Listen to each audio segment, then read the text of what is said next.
Right next to the Prime Minister's official residence in Lutyens, Delhi, sits a sprawling 27.3-acre estate. This is the Delhi Gymkhana Club. For nearly a century, it has functioned as a colonial-era fortress. Access to these manicured lawns and private corridors meant you were securely locked inside India's highest networks of power and privilege. Then, in May 2026, the Land and Development Office issued a sudden re-entry notice to the club's management. The government terminated the club's perpetual lease, demanding the peaceful surrender of every building, lawn, and fixture by June 5th. How does a state legally dismantle an institution with this much entrenched influence? The eviction notice is actually the final blow in a massive two-front legal war. To breach the gates, the government turned a single legal concept against the club: the public. The first strike happened back in 2020.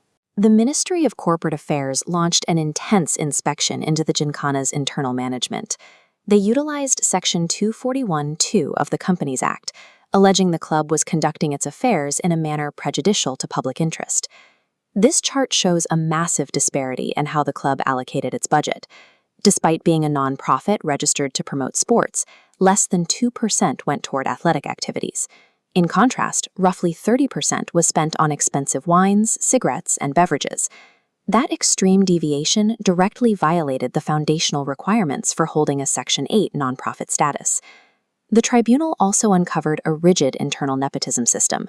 The club utilized green cards to create preferential entry channels, passing memberships almost exclusively down to the descendants of existing members.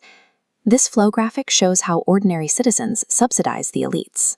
Applicants sat on decades-long wait lists, paying over 44 crore rupees in fees. The club held that money as interest-free capital, restricting facility use to a tiny inherited inner circle. Armed with these findings, the tribunal handed administrative control to government bureaucrats. The state had successfully neutralized the internal administration. But installing bureaucrats in the boardroom didn't solve the problem of the physical real estate outside of it. By 2026, the Gymkhana remained a sprawling recreational relic, occupying over 27 acres of ultra-premium state land. To reclaim the physical space, the government switched tactics from corporate law to real estate, returning to the original perpetual lease deed signed in 1928. They found their opening in Clause 4 of the document. The clause legally permits the government to unilaterally break the lease if the land is required for a public purpose. The May eviction notice explicitly defined that new public purpose: the critical expansion of national defense infrastructure. The official directive stated that urgent governance needs and vital security projects simply supersede the existence of a private recreational space. In 2020, the government used the definition of the public to argue for administrative fairness. 6 years later, they upgraded that argument into an existential national security mandate. The human stakes of this directive are immediate. Over 600 club employees and thousands of members are now facing total displacement.